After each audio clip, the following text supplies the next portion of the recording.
নমস্কার বন্ধুরা, কেমন আছো সবাই? আশা করছি তোমরা সবাই খুব ভালো আছো। আমরাও খুব ভালো আছি। তো সকাল সকাল আবারও একটা ভিডিও নিয়ে চলে এসেছি। তো আজকে খাওয়া দাওয়া থেকেই না হয় শুরু করা যাক। সকালবেলা ভাত আর একটুখানি আলু ভাজা করেই খেতে চলে এসেছি। নাও, কম হয়ে গেছে আমার। দেখো কতটা আমের এগুলো সব সাইড, আর আটিগুলো সব ওইখানে। মানে আমরা যত যা খেয়েছি সব আটি ওইখানে। আটি আমার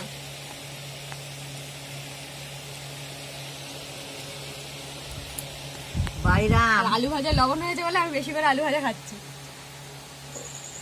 সেই সাথে বাইরের ওয়েদারটাও কিন্তু প্রচুর মেঘাচ্ছন্ন, এমনকি টিপটিপ করে বৃষ্টিও পড়ছে। তো চলে আসলাম খাওয়া দাওয়া সেরে রান্না বান্নায়। তো কারণ এখন দুপুরের রান্না চলছে, আর রান্না বলতে এই যে ঢ্যাঁড়স ভাজা মানে ভেন্ডি ভাজা, আর ওই যে সেই আলু ভাজা লবণ বেশি হয়ে গেছিলো সেই আলু ভাজা একসাথে দিয়ে দিয়েছি। তাহলে আর পরে খাওয়ার সময় কেউ বলবে না যে আলু ভাজাতে লবণ বেশি হয়ে গেছে। মানে সবই মোটামুটি একসাথে মিশে একটা মোটামুটি তরকারি চলে এসছে, ভাজা তরকারি।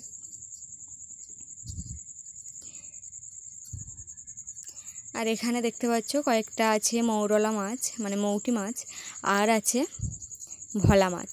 আর এই ভোলা মাছটা ঝাল ঝাল হবে, আর মৌটি মাছটা এখন ভেজে নেব। নিয়ে ওই যে দেখতে পাচ্ছ পটল আলু লম্বা লম্বা করে কাটা, একটু চচ্চড়ি মতো, মানে একটু রসা রসা টাইপের। তো সেটাই এখন রান্না হবে। তো অনেকে মৌটি মাছের বাটি চচ্চড়ি খেয়েছো, আবার অনেকে খাওনি। তো যারা খেয়েছে আর কি তাদের নাকি ভীষণ ভালো লাগে এই মৌটি মাছের বাটি চচ্চড়িটা। তো আমি পরে একদিন এই বাটি চচ্চড়িটা করব ভাবছি, তো সেদিন তোমাদের সাথে অবশ্যই শেয়ার করব। আর এখন দেখো আমার মৌটি মাছ ভাজা কিন্তু হয়ে গেছে, আর তরকারি আমি কড়াইতে বসিয়ে দিয়েছি।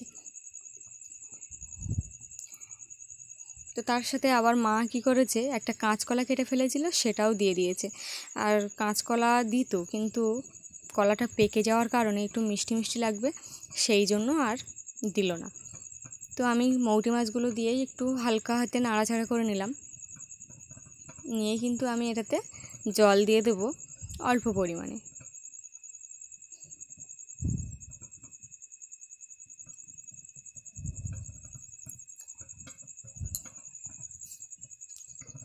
এই যে আমার তরকারি রেডি। তারপরে আবারও কড়াইতে দিয়ে দিলাম তেল, কারণ এবার মাছ হবে যে ভোলা মাছ ছিল সেই ভোলা মাছ। তবে হ্যাঁ, ফ্রিজে মাছ থেকে কিন্তু অনেক সুবিধা, কারণ অনেক দিন ধরে ধরে মাছটা খাওয়া যায়, না হলে একসাথে প্রচুর মাছ খাওয়া হয়ে যেত।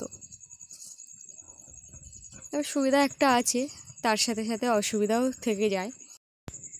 তো মাছ ভেজে নেওয়ার পরে দেখো কড়াইতে দুটো মানে তিনটে মোটামুটি বড় সাইজের পেঁয়াজ দিয়ে দিয়েছি, আর সাথে একটু রসুন থেঁতো করা, মানে বেশি মশলা বেটে আমি আর কিছুই দিইনি। তারপরে একটু টমেটো কেটে আর দিয়ে কষিয়ে নিয়ে, তো একটু জল দিয়ে পেঁয়াজগুলো বা টমেটোগুলো একটু ভালো করে তেল ছেড়ে ছেড়ে যখন গেছে তখন জল দিয়ে আর একটু ফুটিয়ে তারপরে মাছগুলো দিয়ে আর একটু ফুটিয়ে নিয়ে আর নামিয়ে দিলাম জিরে বাটা দিয়ে। তো তারপরে দেখো দুপুরের সমস্ত কাজ সেরে একটু ঘুমিয়ে উঠে তারপরে চলে এসেছি বিকালে। তো বিকালে যখন এসেছি এই যে তোমাদের সামনে একটা জিনিস এনে হাজির হয়েছে, আর এর কারণেই কিন্তু ঘুম থেকে ওঠা। তো এখন তোমরা দেখতে পাচ্ছ তোমাদের চোখের সামনে সমুদ্র কাঁকড়া। তো একজন রাস্তা দিয়ে যাচ্ছিল এই যে কাঁকড়ার ব্যাগ, দুটো ব্যাগ নিয়ে। আর সেই সময় তোমাদের দাদাভাই দেখতে পেয়ে হঠাৎ করে দেখি কাঁকড়া নিয়ে মানে সাথে সাথেই চলে এসছে, আর এসে বলছে আমি একটা জিনিস এনেছি। তো আমি সেই জিনিসটা দেখার জন্য আমি প্রথম ভেবেছি অনলাইন থেকে অর্ডার দিয়েছে, কিছু অনলাইন থেকে এনেছে, তারপরে এসে দেখি কাঁকড়া। তো যাই হোক, সে লোকটা নাকি তোমার দাদাভাই মানে তোমাদের দাদাভাইকে বলে গেছে যে কাঁকড়া কিন্তু উঠে চলে যাবে, কারণ জোয়ার যখন বাড়বে মানে জোয়ার যখন আসবে তখন নাকি কাঁকড়া চলে যাবে, তাই ভালো করে ঢেকে রাখতে বলেছে।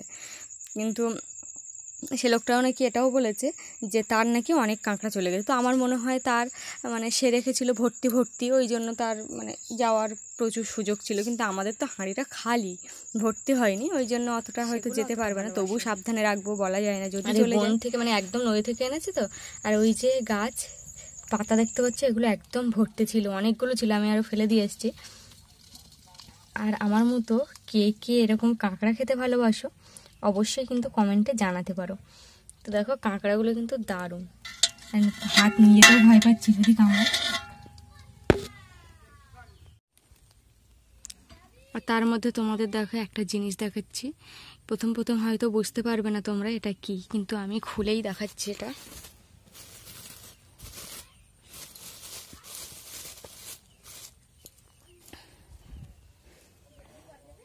এনেছে জানি, কিন্তু প্রথমে ভাবলাম যে লঙ্কার দানা, মানে লঙ্কা কুটানো, কিন্তু না, এগুলো কিন্তু কুল, যে এগুলো সব কুল মেশিনে বাবা কিন্তু গুঁড়ো করে এনেছে।